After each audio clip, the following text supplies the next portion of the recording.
Ya, Timnas Indonesia U23 menang tipis atas Filipina. Pelatih Timnas Malaysia U23 beri pengakuan mengejutkan. Siap-siap, Timnas Indonesia bakal kedatangan 2 striker naturalisasi baru proyeksi babak 4. Laga tandang makin menantang, fans Arab Saudi mendadak ngamuk serang pemain Timnas Indonesia. Ada apa? Masuk grup berat, kebiasaan Timnas Indonesia rusak persaingan tim raksasa disorot media AS. Yuk simak selengkapnya sebagai berikut hanya di Kamus Bola.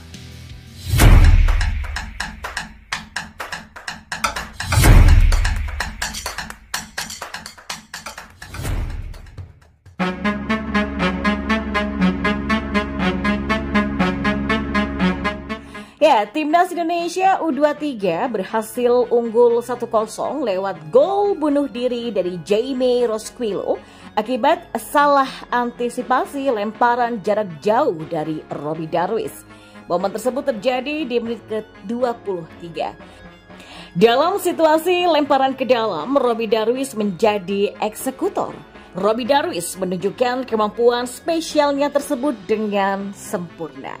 Ya, lemparan Robby Darwish yang dilakukan dengan jarak cukup jauh dari kotak penalti lawan berhasil membuat bola sampai ke muka gawang. Rosquillo yang ikut dalam bertahan coba menyundul bola. Namun, sundulan Rosquillo malah mengarah ke gawang. Bola menyentuh mistar gawang dan melewati garis gawang. Setelah itu, bola keluar lagi dan permainan sempat berlanjut. Namun, wasit kemudian memutuskan momen ini sebagai gol karena bola sudah melewati garis gawang. Ya, sebelum gol tercipta, Timnas Indonesia U23 bermain agresif dan melancarkan sejumlah serangannya. Nicolas Guimarães yang menjadi penjaga gawang Filipina beberapa kali melakukan penyelamatan gemilang dengan menggagalkan peluang Garuda Muda. Filipina sendiri mencoba bermain terbuka di laga kali ini. Mereka melakukan pressing yang cukup agresif dan tidak membiarkan pemain Indonesia bebas menguasai bola. Selain itu, Filipina juga bermain keras. Salah satu momen tersaji ketika Donitri Pamungkas harus tergeletak di lapangan karena sempat mendapatkan tackle dari Rosquillo. Rosquillo terkena kartu kuning dari wasit akibat aksi tersebut. Ya, di babak kedua, pelatih Gerald Vandenberg melakukan pergantian. James Revan masuk dan langsung mencetak gol, namun posisi James sudah berada di posisi offset. Nah, Timnas Muda Indonesia terus menggempur gawang Filipina, namun masih belum bisa mengkonversi menjadi gol. Nah, Timnas Indonesia U23 tampil dominan. Hal itu dibuktikan dari statistik yang mana Timnas Indonesia U23 lebih unggul jauh atas Timnas Filipina U23. Pernyataan mengejutkan pun dilontarkan pelatih Timnas Malaysia U23 yang bernama Nafuzi Zain. Malaysia sendiri berhasil meraup 3 poin pertama dalam laga Piala AFF U23 2025. Harimau Muda menang telak dengan skor 7-1 atas Brunei di laga kedua.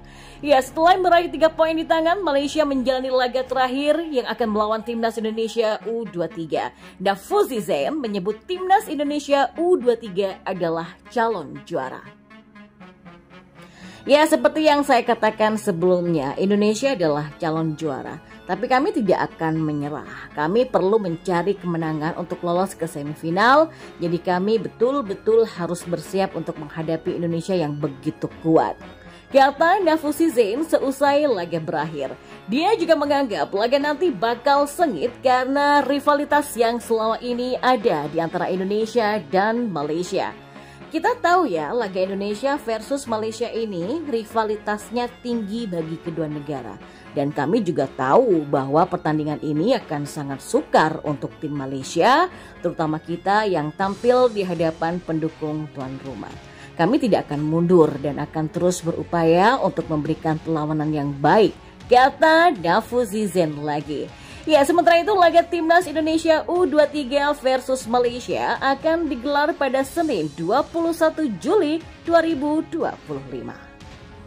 Ketua Umum PSSI, Erick Thohir, mengungkapkan rencana penambahan 2 pemain naturalisasi untuk memperkuat timnas Indonesia di putaran keempat kualifikasi Piala Dunia 2026 zona Asia.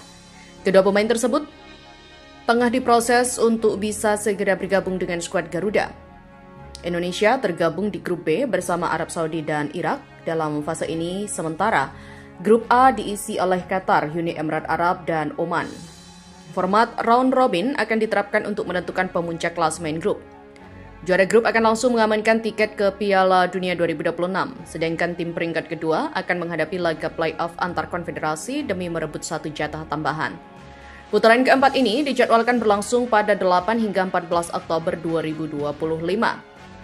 Dengan pertandingan tersebar di 2 negara tuan rumah yaitu Arab Saudi dan Qatar. Jauh sebelum laga digelar, Erick Thohir sudah menyiapkan langkah strategis berupa tambahan kekuatan lewat proses naturalisasi. 2 pemain sedang kami upayakan, saya belum bisa sebut namanya tapi keduanya sudah menyatakan komitmen untuk bergabung bersama timnas, ujar Erick di Jakarta. Menurutnya, proses naturalisasi masih berada pada tahap awal. Meski begitu, ia menegaskan bahwa 2 pemain tersebut bukan dari sektor pertahanan. Bek tengah, bek kanan, bek kiri, kita itu sudah cukup. Masa nambah lagi, jadi ya ini untuk lini depan, kata mantan bos Inter Milan itu. Tambahan amunisi di lini serang memang sangat dibutuhkan timnas Indonesia, apalagi setelah Ole Romeni yang kerap diandalkan sebagai ujung tombak mengalami cedera dan diragukan tampil di putaran keempat nanti. Dengan masuknya 2 pemain baru, timnas Indonesia diharapkan dapat tampil lebih tajam dan kompetitif menghadapi tantangan berat di fase penentuan menuju Piala Dunia 2026. Berita selanjutnya, pemain timnas Indonesia Justin Hubner diserang oleh netizen Arab Saudi jelang bentrokan di ronde 4 kualifikasi Piala Dunia 2026. Setelah undian tersebut selesai, Justin Hubner awalnya membuat unggahan yang menunjukkan dirinya melanggar pemain The Green Falcon.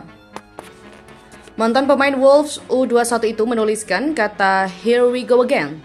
Nyatanya unggahan itu langsung membuat netizen Arab Saudi mendidih. Warganet Arab Saudi kemudian menghujat bek timnas Indonesia lewat komentar Instagram. Banyak yang tersinggung dengan apa yang dilakukan Justin Hubner di media sosialnya. Dapat hujatan, pemain berusia 21 tahun itu kemudian menghapus postingannya. Ia kemudian membuat postingan lanjutan yang menyatakan permintaan maaf. Saya meminta maaf jika orang-orang kecewa. All love guys, tulisnya. Nah, dengan blunder yang dilakukan Justin Hubner, maka perjuangan timnas Indonesia di ronde 4 kualifikasi Piala Dunia 2026 semakin menantang. Pasalnya, Arab Saudi akan berstatus sebagai tuan rumah grup B ronde 4 kualifikasi Piala Dunia 2026. Dengan kegeraman netizen Arab Saudi, timnas Indonesia berpotensi mendapatkan teror yang ngeri. Sementara itu, Arab Saudi bukan lawan yang asing bagi tim Merah Putih karena di babak ketiga juga berada di satu grup. Melihat rekor pertemuan di ronde sebelumnya, skuad Garuda justru unggul ketimbang The Green Falcons. Buktinya dalam 2 pertemuan itu, timnas Indonesia tidak kalah lawan Arab Saudi dengan catatan imbang serta menang.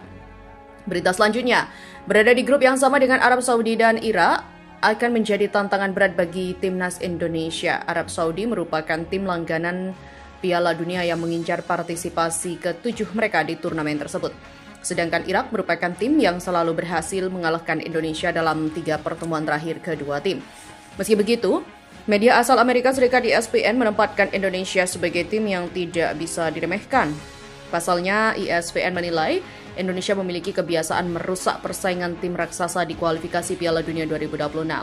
Salah satu momen yang disorot ESPN adalah kemenangan mengejutkan Indonesia atas Arab Saudi di putaran ketiga. Indonesia bahkan tidak terkalahkan dalam 3 laga pertama di putaran ketiga, termasuk hasil imbang melawan Australia. Bagi pendatang baru Indonesia, mereka akan mendapatkan kesempatan lain untuk menunjukkan bahwa mereka punya apa yang dibutuhkan untuk menyamai prestasi tim terbaik di benua ini. Setelah hasil undian mempertemukan mereka dengan tim baru-baru ini, mereka kalahkan dengan mengejutkan. Di atas kertas, hasil undian ini tidaklah mudah bagi Indonesia yang bersama Oman merupakan unggulan ketiga dan terendah dalam undian. Meskipun demikian, ini adalah tim Indonesia yang memiliki kebiasaan mengganggu tatanan yang telah mapan sepanjang kampanye.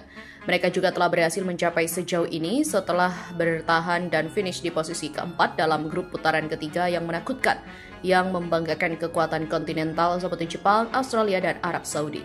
Indonesia secara mengesankan membuka panggung itu dengan hasil imbang yang mengesankan melawan Arab Saudi dan Australia dalam perjalanan untuk tidak terkalahkan dalam 3 pertandingan pertama mereka. Namun hasil terbesar mereka terjadi November lalu ketika mereka meraih kemenangan bersejarah 2-0 atas Arab Saudi berkat 2 gol Marcelino Ferdinand, tulis ESPN.